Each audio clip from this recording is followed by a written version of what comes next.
we need to keep an eye on our friends, neighbors, and family. Yep.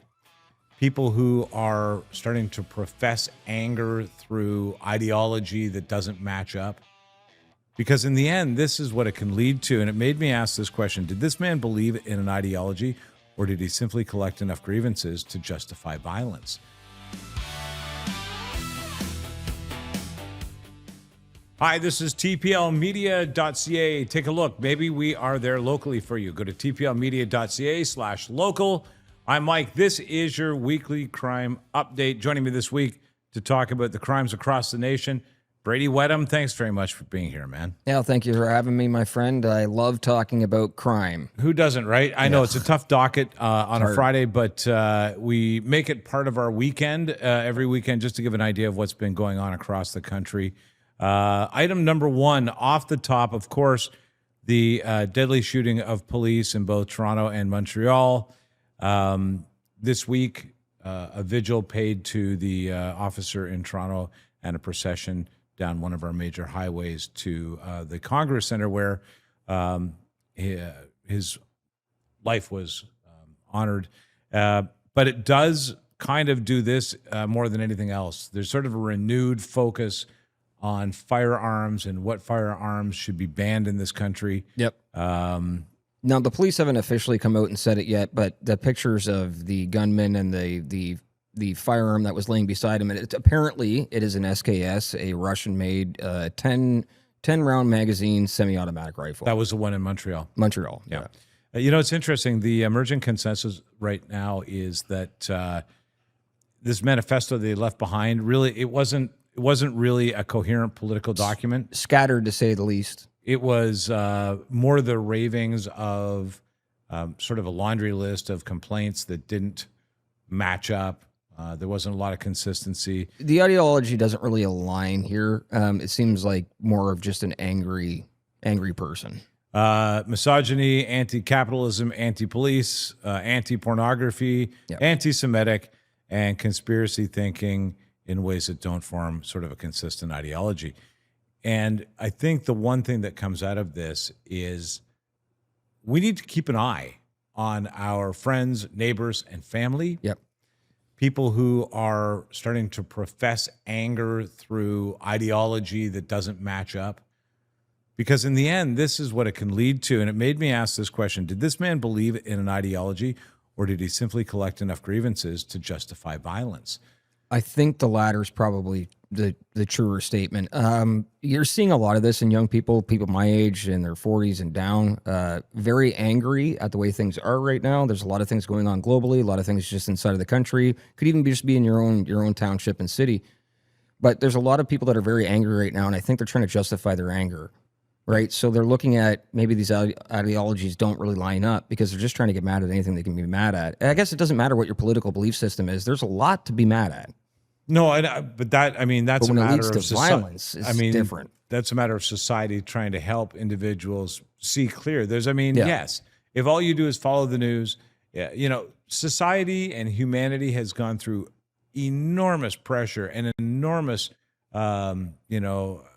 opposition from the forces around them always, whether it was nature or whether it was war, whether it was starvation or disease. We've made it through as a society, as humanity, by finding solutions to problems together that we will again in times like this. But we need to be reassuring each other and not just giving people the ability to build a laundry list of things that will, in the end, give them a justification for anything that they do, whether it's violence, whether it's going online and perpetrating nonsense.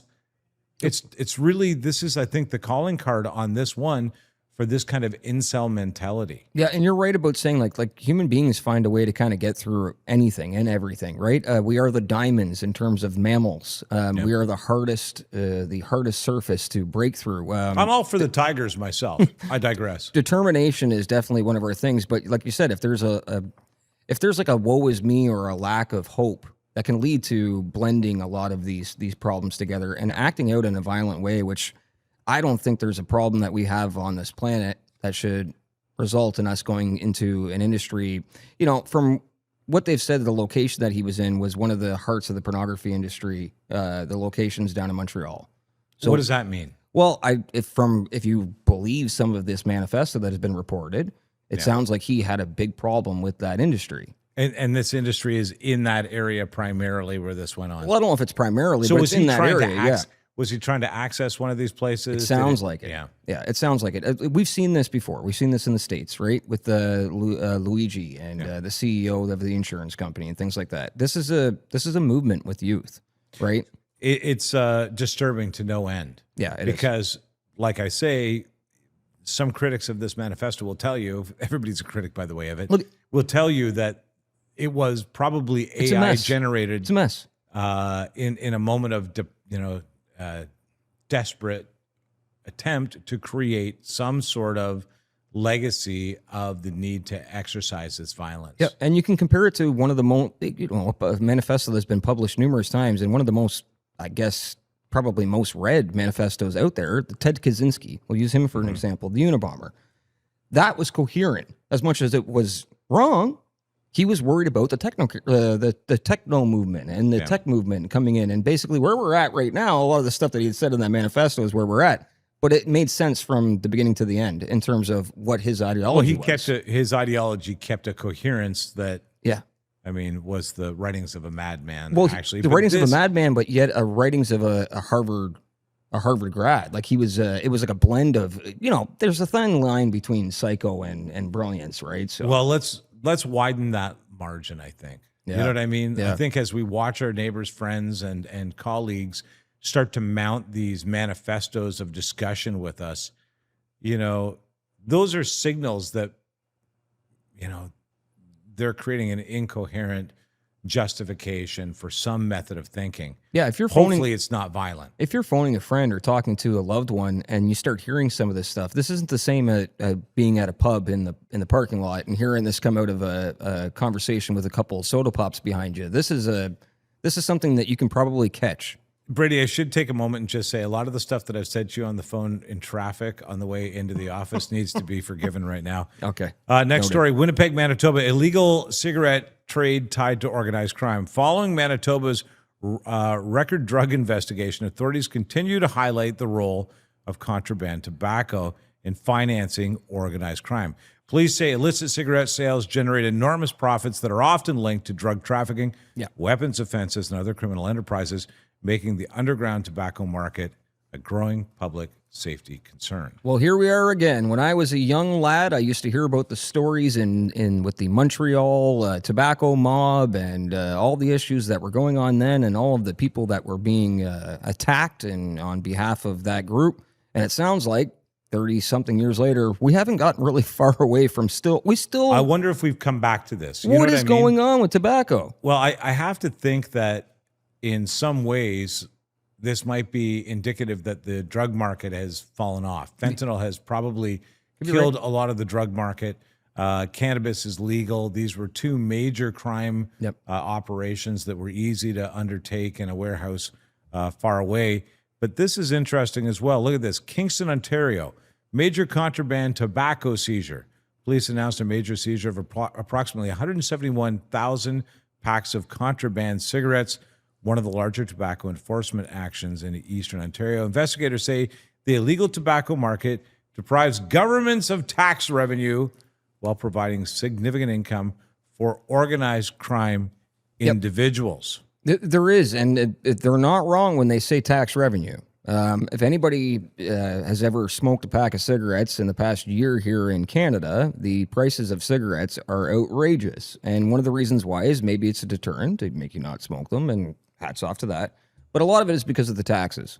Yeah. So there's a huge markup on packs of cigarettes, right? It doesn't cost much to produce a pack of cigarettes. Doesn't cost much to produce it off the line.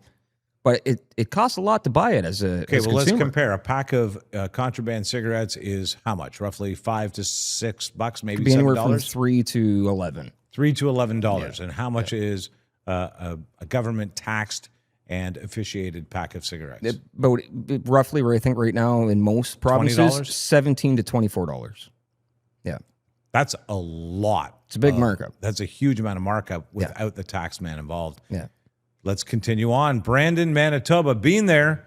Traffic stop uncovers drug and illegal cigarettes. Drugs and illegal cigarettes continue to be discussed here. A routine traffic stop led Brandon police to lay trafficking charges after officers allegedly discovered cocaine, methamphetamine, fentanyl, and roughly $17,000 in cash and unstamped cigarettes. Investigators say seizures like this illustrate how drug trafficking and contraband tobacco frequently overlap in organized crime activity. Yeah. So why do we think that is? Why do we think that those two things are in the same boat? And this leads us to our deeper dive today. By the way, before we get into the deep dive, I'll remind you to subscribe, tell a friend about what we're up to here. Earlier in the week, some of the crime discussion revolved around what happened in Montreal. Yeah. Jim and I took a moment to talk about policing in this country, how dangerous it is, how we found ourselves in this situation. I'll recommend that you go back and listen to that episode. And we'll continue to follow crime every week, so make sure you subscribe for that. Today's deep dive brought to you by Less Lethal, lesslethal.ca, launchers that we like to use, to be honest with you. Stand your ground. Yeah. Where'd that come from? That's a good slogan. You should give that to them. Well, they can have it. All right. Oh, wait a minute. That's already their slogan, isn't it? That's their slogan. Okay. Yeah, I'm just really good at it. Today's deeper dive, Canada's extortion and organized crime problem. It is apparent. We have houses being shot at. Yeah. We have... They're stealing cars. They're contraband tobacco, like we talked, drugs. They're selling weapons, threats against business owners. Massive extortion going on, even through cybercrime, all the way to physical crime, and not through cyber. So this is organized crime seems to be a thing that is rising. Okay, here's the angle. Take it to the chat. Let's all discuss this in the comments section. The angle is Canada isn't just dealing with random crime stories anymore. Police are seeing connected networks, money from illegal tobacco, stolen vehicles, drug trafficking, and intimidation, all feeding the same underground economy. A strong show in my mind, Bradie. Yeah. And the question remains, are we finally going to start treating organized crime like a national security issue, or should we just keep pretending these are isolated local crimes? I've said this numerous times on this channel, and I will continue to say it again. Fentanyl is a terrorist act. Well, all of the elements to it seem to be coming from outside the country. Even if it was inside the country, it doesn't matter who's doing it or how it's being done. That's not the point I'm trying to make. We all know what's going on. It's been reported by numerous people. This is a huge problem. This should be considered a terrorist act. So treat this the same way that if somebody comes into the country doing terrorism. Yeah. The same vibe. I don't disagree with you. And I think that it needs to get somewhere. Now we have 3 weeks in a row, police have been shot and killed on the job. Yeah. 3 times this week, we had at least 3 times this week, transport trucks pulled over full of illegal cigarettes and drugs. Yep. We've had all of these massive drug busts. We heard about a prisoner getting a routine cell check, and there was fentanyl in his cell, and he threw it in the air, and 3 out of the 5 officers had to go to the hospital. This is a problem. We need to stop fentanyl in this country now. Here's the other thing. It affects the innocent neighbors where extortion is going on. It puts businesses at jeopardy that are legitimate. Yeah. It's cutting taxes off, which, you know, how I feel about taxes. But, I'm no Franco Terrazzano. Yeah, you got to lighten it up a bit, I get. You're right. No, we all don't like taxes. I don't mind contributing, but I want a receipt. Yeah, give me a receipt. Give me a receipt. Like that. Everything else, just give me a receipt and you can get more out of me if you really wanted it. And then it occurs to me that we feed into this pretty easily as a society by not reacting to it at a federal level for certain. We have the inability to say as a nation, we have an organized crime problem. We do. Across the country. Our country is a crime problem in Chicago or New York. That's our entire nation. Well, if there was an organized crime problem in either of those cities, and we've seen them do it, there's a task force to take it down. Yeah, and it's not a task force like saying, hey, can we buy back the legal guns from the farmers and the sports shooters?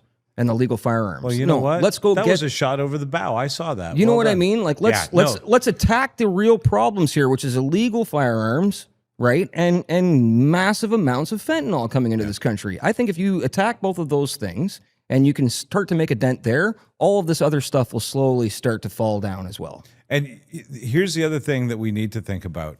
If we don't start to take this, we're putting officers in danger by not going to our politicians and saying, we need a solution. We need you to go to Ottawa. We need you to really petition for a solution rather than having lobby groups decide what kind of crap we can have in a pack of potato chips or not. Let's get a real lobby group saying, shut down organized crime in this country. And thanks to you and Paul for the past couple of weeks, not only bringing it to the forefront through the network, but doing these shows where you're talking about things like bail reform needs to be adjusted. We need to have a better bail system here. We need to lock people up for a little bit longer. We need more prison systems. Like, thank you guys for at least bringing that out and putting that not only in my head, but putting that in the heads of anybody who's watching. These things need to happen. If you think about it, you can't, as a federal government, say crack down on organized crime because it's vast, because we don't have a place to put them. We don't have the means to try them. Yeah, and we're not kicking people out of the country. Like, we're not doing what the United States is doing. If we find somebody that's doing something here that shouldn't be here, a lot of the time, like there has been cases where we've gotten them out of the country. There's even cases where we've kept them in the country because we didn't want to lose their citizenship. Like, come on. Yeah, it's a lot. By the way, on the citizenship front, before we go, I wanted to make mention of that. So the overall thing on our deep dive, and I would imagine this will come up in a show or two over the next couple of weeks. There's a huge magnifying glass right now over policing and over crime in this country. And the onus isn't on us holding the police accountable, but just a reminder, they are in charge of ending organized crime. Yeah. Right? It's not my job.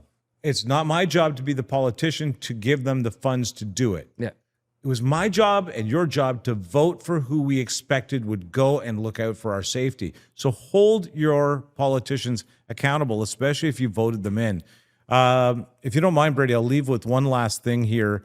A bit of a warning, a heads up. If you're watching this and you're thinking about immigrating to Canada and you're being told that you can do it through getting a job here, and you're dealing with a middle person between an employer and and your citizenship, if you are not directly in touch and you have not been offered a job, be careful, because this is something that happened. The Leader Post reported on a Saskatchewan man sentenced for immigration-related crimes involving false job offers.